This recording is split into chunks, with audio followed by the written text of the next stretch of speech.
Troubled by the sudden death of his father in a car accident, outcast teenager Kale Brecht punches his Spanish teacher who invokes his father while reprimanding him at school. For the assault, Kale is sentenced by a sympathetic judge to 3 months under house arrest, with an ankle monitor and a proximity sensor. Kale is initially happy with his punishment, watching television and playing video games until his frustrated mother cuts his TV cable and internet access. Kale's boredom leads him to watch his neighborhood using binoculars, including his new next-door neighbor Ashley Carlson, to whom Kale is attracted, and his other next-door neighbor Robert Turner, a single man living alone.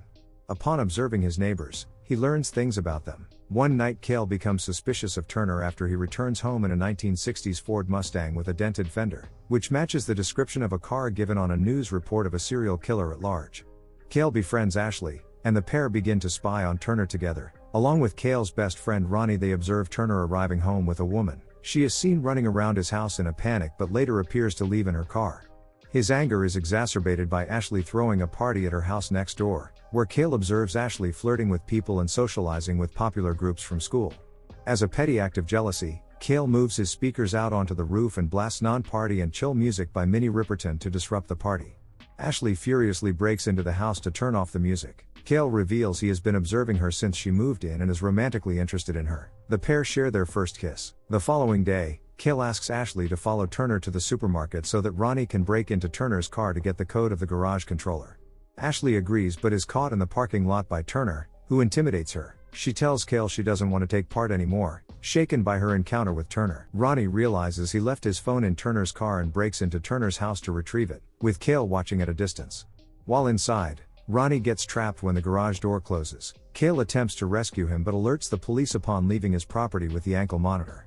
The police search the garage as Kale angrily accuses Turner of murder. Still, they find nothing but a bag containing a roadkill deer. In an attempt to ask Turner not to press charges for Kale's breaking and entering, Julie goes across the street to talk to Turner.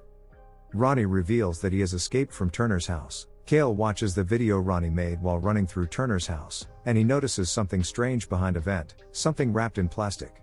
Upon freezing the frame and zooming in, Kale discovers it to be the woman's corpse from earlier, proving that he was right all along. Meanwhile, next door, Turner incapacitates Julie and holds her captive. Turner then enters Kale's house, bashing Ronnie on the head with a baseball bat and binding and gagging Kale.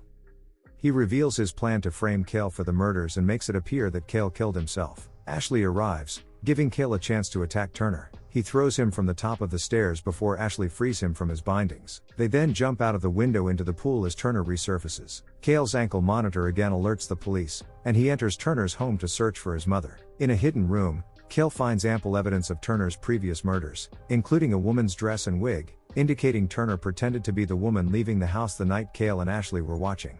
The officer who monitors Kale's escapes arrives at the scene, but Turner snaps his neck. Meanwhile, Kale stumbles upon the decaying remains of murder victims and their driver's licenses and belongings, and finds his mother bound and gagged in the cellar. Turner appears, slashes Kale in the back, and pins him to a wall. Still, before Turner can kill Kale, Julie stabs him in the leg with a screwdriver, allowing Kale to grab a pair of gardening shears and impale Turner in the chest with them, finally killing him.